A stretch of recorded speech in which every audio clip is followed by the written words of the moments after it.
Is the game over? Is the game over? That's exactly what I did today. It was so bad that I slept watching Manchester United. I'm telling you, that has never happened to me before. But that is to tell you that this particular game was the most lifeless I've seen Manchester United this season. Under Ruben Amorim and Michael Carrick, under Fletcher, it's the most lifeless I've seen. We came out weaker. We were outfought when it comes to energy. We were outfought when it comes to running. We were outfought when it comes to every significant thing. They looked sharper than us. And yes, I understand it was at the Stadium of Light, but we are Manchester United. We should be doing this. It's an away game, and the game can be very difficult. But my goodness, we looked disjointed. We looked like teams that have never played with each other since. That is how bad we looked today. It was so disappointing to watch. And if not for Senne Lammens, we could have been taking 3 goals home today. Against us, by the way. We could have been losing this game by 3-0 in that first half. Talk less of the second half. That is how disappointing it was today. But the truth about it is that this match exposed everything still wrong with Manchester United today. And that is what we are going to be talking about in this video. Now, don't get me wrong, this is not reactionary. There are big conversations in this that we need to look at, because it all shapes around depth. It all shapes around situations like this. How can we win? How can we have multiple games in the season? How can we deal with those situations? This game told us that we are not ready for that. And for every single person that was arguing and talking about Ruben Amorim, how in the possibility could you say that this team is not ready for Champions League when this new interim coach gave us Champions League direct? This is the reason why he said it. The team is not ready. Yes, we have a summer. Yes, it's good that we have a summer to absolutely attack the situation. But he was not wrong when he said that this team is not ready for the Champions League, because we are not. Some players, they cannot survive this summer. It has to change. There has to be a situation where we make changes. Because if we think that we are going to go further in the Champions League and go further in the Premier League, we are deceiving ourselves. We are.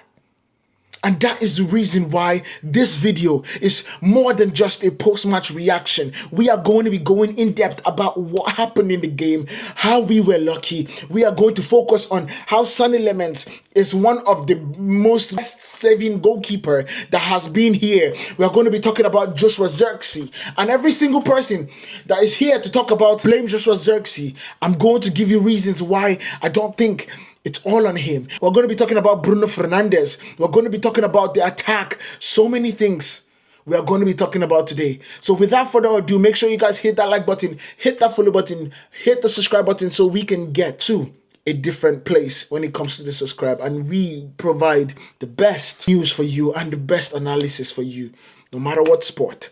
So let's get this party started. So let's start with this. You get me? United were lucky. We got lucky. And the reason we got lucky is because Sunderland created the better chances. Sunderland created the chances that they should have literally put away.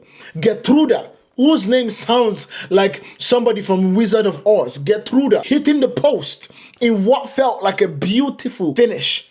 The pass into Bram Brobby, touching the ball back to his left foot and he hitting it one time to hit the post. Brilliant finish, but it just did not get into the back of the net. Bram Brobby causing chaos, causing mayhem against Harry Maguire and Martinez. And then you look at Senne Lammens saving United repeatedly. The 1v1 versus him and Siddiqui.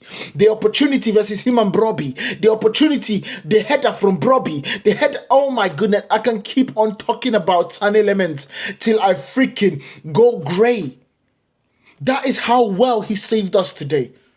United barely created chances. Even at the point in the second half, I think it was in the 75th minute that we got our first shot on target. And that was from Matheus Cunha that went directly to the chest of roofs in acres of space. I don't know whether these boys went and drank Giacomo. But it was shocking to me. It was really shocking to me because I felt in my mind that we should have gone there, taken 3 points and walked home with it. But that's not what happened. United did not register a shot on target until the stoppage time, according to multiple reactions. That is crazy.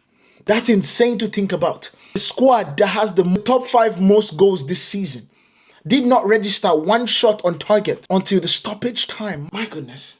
If this was a top 6 side, United will lose 3-0.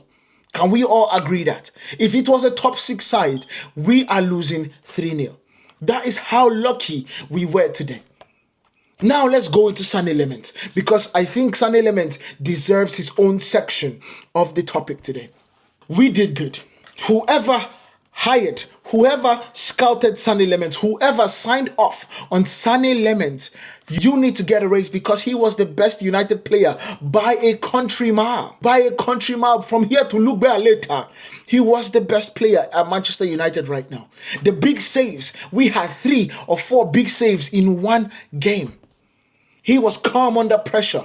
He saved us from a huge embarrassment that we could not come back from if we lost against Sunderland. That embarrassment could have been an embarrassing situation so much that Michael Carrick and the owners would have thought twice before they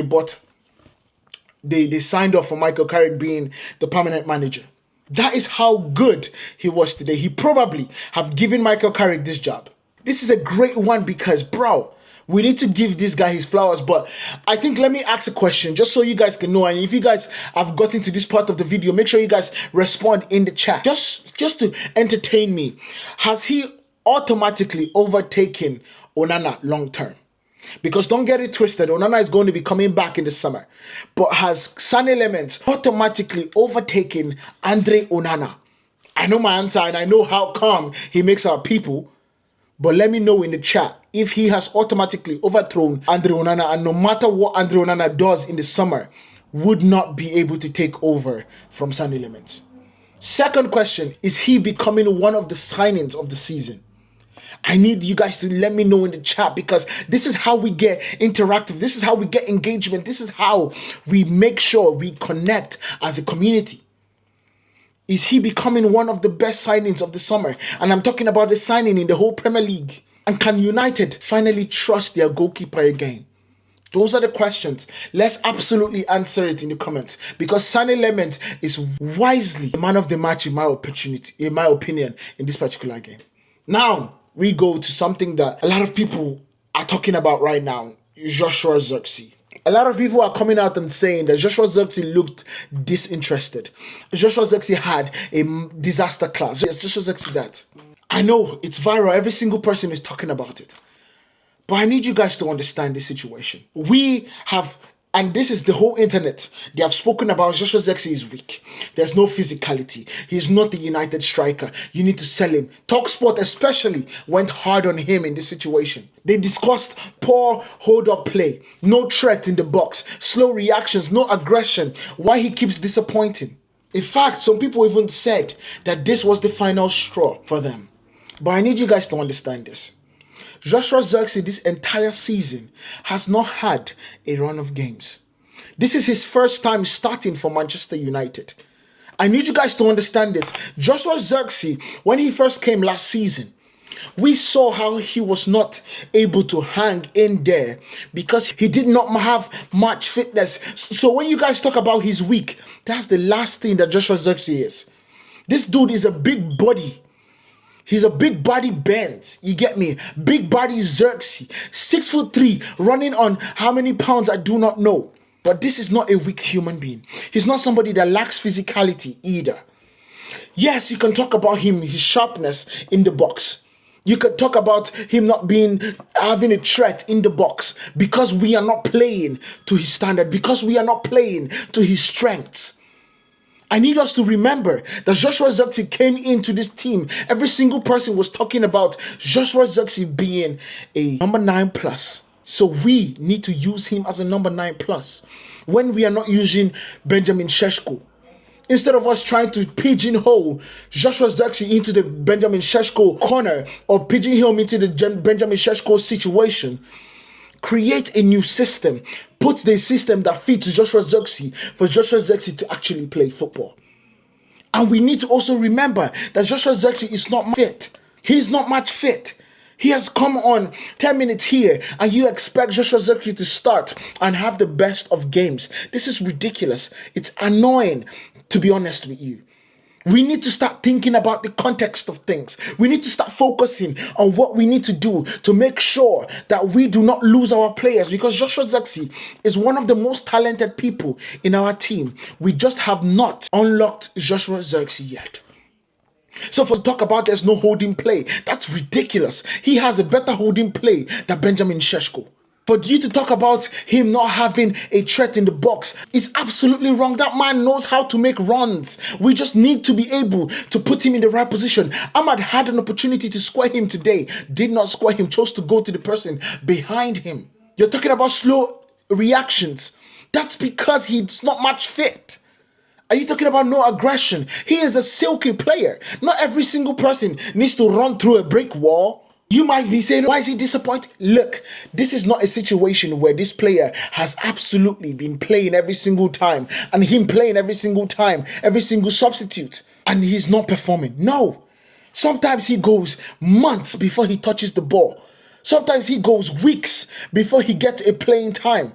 Before he does that. So don't get it twisted. We have 2 more games to play. And yes, Benjamin Šeško is injured. He should start those 2 more games. Because we need to see what Joshua Zirkzee is. I know what he is. I at Bologna. I watched him a bit when he was breaking through with Bayern. I know he's a talented player. And I also watched him when he was giving us performances and literally putting Saliba on his arse. That is a footballer. We just need to understand that what we get from Benjamin Šeško is not what we are going to get from Joshua Zirkzee. And stop judging the flipping 2 players with the same measuring stick. It does not do well for them. It does not do well. It's not the right way to do it. It's not the right way to think about it. It's definitely not the right way to build a team. He's a different kind of player. He is finesse. He is give me the ball to feet. He's not Benjamin Šeško where he wants the crosses in. He squared the ball back. That's what Joshua Zirkzee is. He's a technical player. Physicality, he has it. But there's this, I don't know if you guys understand, there's this food that I'm thinking about, that he's kind of hard shell outside, but his touch is immaculate. That is what he is. And when we realize that, when Michael Carrick has the time to start putting a plan B, Joshua Zirkzee can be the plan B for Manchester United. And for some games, he could even be the plan A. So let's stop all this flipping finger pointing and just appreciate that this man does not have the time, the match fitness, and that is why he had a poor game today. Now let's go to Bruno Fernandes. Bruno Fernandes looked exhausted today. He looked exhausted. You understand? And don't get it twisted. He got the awards of the FWA award, the Football Writers Association award. That's great. He has been carrying this team all year long. Huge performances upon assist since January. Bruno Fernandes has been carrying this team without stopping. But today, we saw sloppy passing. We saw no rhythm. We saw that he looked mentally drained. Bruno Fernandes, of course, deserves some criticisms today. But the truth about it is that it just shows us that we need more than just someone that would play next to Meno. More than just a number 6, more than just a center midfield. We also need somebody that can give us some creativity when we do not have Bruno Fernandes taken. Bruno cannot be playing every single match for Manchester United. That's not sustainable. I've loved the fact that we have looked at Morgan Rogers. That's a different style of number 10. Somebody that can give Bruno Fernandes, give him a break, give him something else to think about. And I don't believe that we are going to get Morgan Rogers because PSG is in for him already. They like those kinds of players. However, Manchester United need to find somebody that would be an understudy for Bruno Fernandes. We absolutely need. It's crucial, especially because we are going to be playing in multiple competitions next year. We are going to be playing in multiple competitions next season. So it's crucial. We over-rely on Bruno Fernandes. We brought in Matheus Cunha and Bryan Mbeumo so we don't have to rely on them. But one thing we have realized is that Matheus Cunha is not the creator that would bring every single person in. He's a maverick. He would do it himself, but he is not the one that would get the ball and see Benjamin Šeško's run or get the ball and see Bryan Mbeumo. He is not there yet. I think he's going to be there because he has the talent to do it, but he's not there yet. The attack today just looked no chemistry, no body movement, no final ball, no urgency, no cutting edge. And then you look at Mason Mount in that Casemiro role that would be the box-to-box situation. He was ineffective. No balls going forward. Ahmad was quiet. Under the stadium of light, I thought Ahmad was going to absolutely shine the brightest, but he did not. Zirkzee, of course, did not have the sharpness that he needed in this game.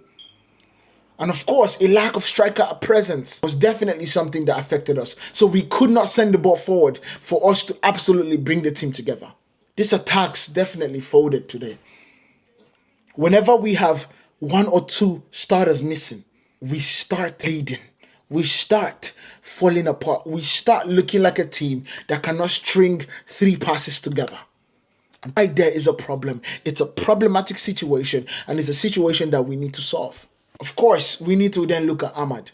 Ahmad was meant to be having today a story, an emotional storytelling moment today. You get someone that went to Sunderland and did so well for Sunderland, bringing them back into the Premier League, and then going back to Manchester United and doing the great things that he has done so far. Ahmad returning to the Stadium of Light is a narrative gold mine for a lot of people, especially because Sunderland fans love and still adore him. The reception he got was brilliant. His connection with Sunderland is still amazing because they fell in love with a lone player. But the irony that he struggled today was so disappointing. He struggled bad, whether he was overplayed recently or not. But today was the day where we all expected him to shine. Same thing that we looked at with Mbeumo.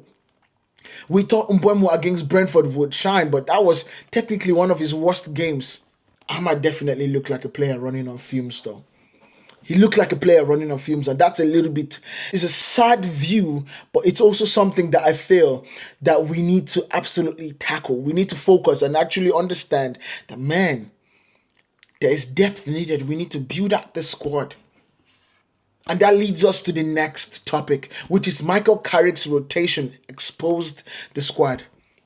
Michael Carrick rotated heavily today. Heavily. And the performance levels, shit, the thing went to the depths of hell. The question is, did he underestimate Sunderland? Did the Liverpool win create a complacency for him? Or did the squad players prove that they are not good enough for Manchester United? Those are the questions that we have to ask today. And of course, let me know in the chat, in the comments, if you guys think or you have answers to those questions. This game exactly showed the huge gap between United's starting 11 and our backup players. And that is where Manchester United need to focus on. There is a saying that sometimes you buy a player and he increases the floor. And then you buy some kind of players and he knocks out the ceiling. Those are the things that we need to focus on today. We need to focus, in this summer especially, we need to focus on players that just not only break the ceiling, we also need to get players that will raise the floor. So if we need to change out some starting 11, the floor is not so down that it drops 1,000 miles below.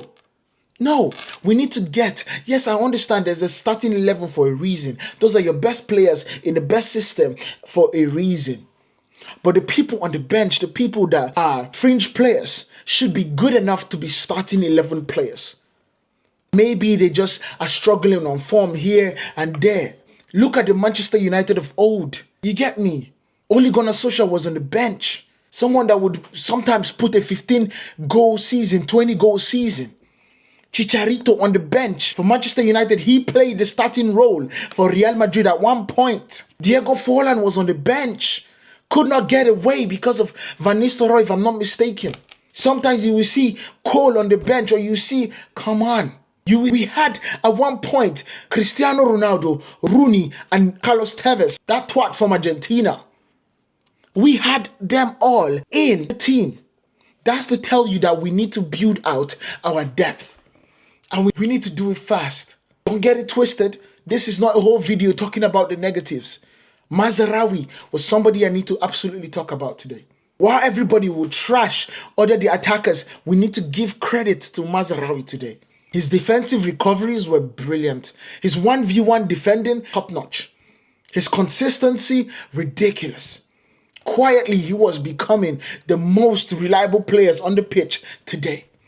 And that's one thing that I've seen very few people talk about. Mazraoui should be a starter for this team, especially this season.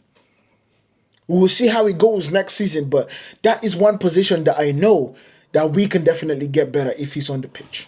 If he's on the pitch. You understand? Not least, we have to talk about Sunderland. I have to give them a lot of credit. It's very important that we give them a lot of credit. Sunderland, flowers to you, my guys. They had aggressive pressing. They had control in the midfield. They had intensity. They had physicality and better chances today. Sunderland AFC genuinely looked like a team pushing for Europe at times. Don't get it twisted. If they had won today, they might be in pole position. Guess where I'm about to land? They might be in pole position to get Champions League football. Crazy. To get European football. Insane. Because whether we like it or not, if Aston Villa wins the Europa League and are 5th in the league phase, we would probably be seeing 9 clubs from England be playing in Europe. 6 in the Champions League, 2 in the Europa League. Is it 2 or 3? 3 in the Europa League, 2 in the Europa League, and 1 in the Conference League. My math was failing me there. So we just have to be impressed by what they were able to do. And we can, of course, talk about the Champions League, the squad depth, all those things we have already covered. And we are going to cover a little bit more when we look and we talk about this game against the narrative that will be dropping on Monday. So make sure you guys lock in, hit that subscribe button, hit that like button, comment down below on all the questions that we spoke about today. And I'll see you guys in the next one.